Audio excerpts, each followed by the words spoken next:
लहानपणीच्या माझ्या गोड आठवणी या गोड श्रीखंडासोबत जोडलेल्या आहेत. पूर्वी शाळेत असताना जेव्हा पण दसरा किंवा गुढीपाडवा असायचा ना, माझे पप्पा अशाच प्रकारे दही बनवायचे. फक्त आणि फक्त दह्यापासून आणि एवढं चविष्ट आणि कोणत्याही फ्रीजशिवाय हा दही 3 ते 4 दिवस पूर्णपणे टिकून राहायचा. म्हटलं एवढी सोपी रेसिपी तुमच्यासोबत शेअर केलीच पाहिजे. चला तर मग माझ्या पप्पांची रेसिपी पाहूया.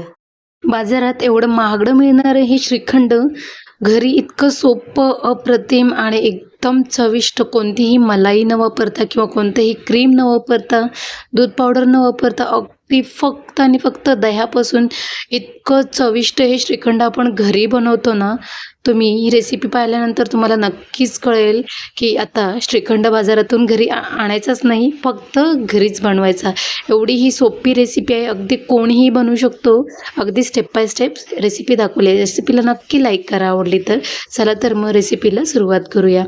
आता मी ते काय केलेलं आहे, 5 तास दही जे आहे ना, ते एका स्वच्छ सुती कापडामध्ये मी घट्ट असं त्याची गाठोडं बांधून पिळून त्याचं पाणी काढून घट्ट असं त्याच्यावरती जाडसर असं एकदम जड अशी वस्तू ठेवून त्याला 5 ते 6 तास किमान मी त्याला असंच नितळत ठेवलं होतं. म्हणजे त्याच्याने काय होतं ना, दह्यामधलं जेवढं जे पाणी आहे ना, ते संपूर्णपणे निचरून जातं आणि फक्त राहतं ते घट्टसर दही राहतं.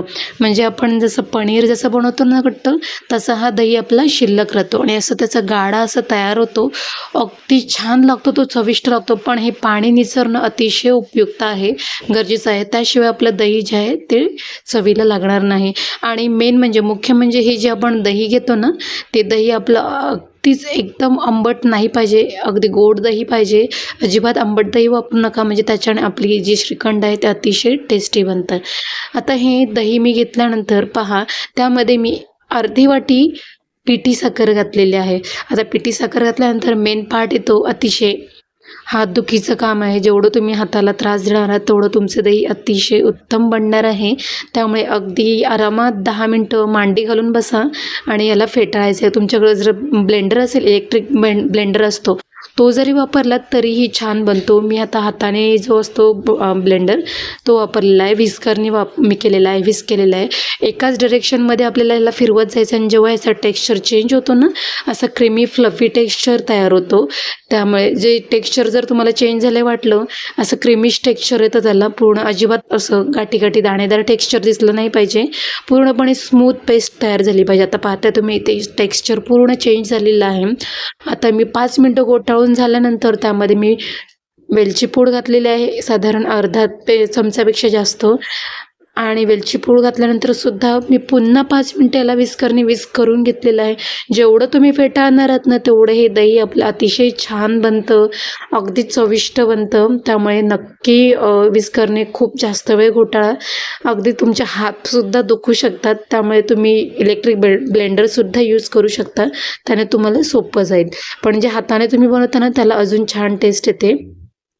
आणि आता पाहताय तुम्ही याचं टेक्स्चर पूर्णपणे चेंज झालेलं आहे. साधारण गोल्डन असा क्रीमिश कलर आलेला आहे माझ्या या श्रीखंडाला. आता श्रीखंड बहुतेक तयार झालेलं आहे. आता यामध्ये मी थोडंसं ड्रायफ्रूट्स ॲड केलेले आहेत. तुमच्या आवडीनुसार घाला, नाही घातले तरीही चालतील. आणि आता मी बाउलमध्ये सर्व केला. एवढा सोपा आहे हा श्रीखंड, पाहणा. आणि हा आता रेडी झालेला आहे खाण्यासाठी. माझ्या नवऱ्याला तर विश्वासच बसत नव्हता. मी हे श्रीखंड घरात बनवलेलं आहे आणि हे मी पहिल्यांदाच बनवलं तर एवढं अप्रतिम बनलं होतं, मलाच विश्वास बसत नव्हता. हे खरंच इतकं छान घरी बनतं आणि बाजारापेक्षा तरी कितीतरी पटीने हे छान बनतं. तुम्ही नक्की ट्राय करा, कधीच बाजारातून आणू नका. एवढं सोपं आहे, हे पटकन बनून जातं. आणि त्याच्यावर थोडंसं फ्लेवरसाठी केशरसुद्धा घाला, असेल तर घाला, नसेल तरी चालतं. पाहणा किती सोपी रेसिपी आहे.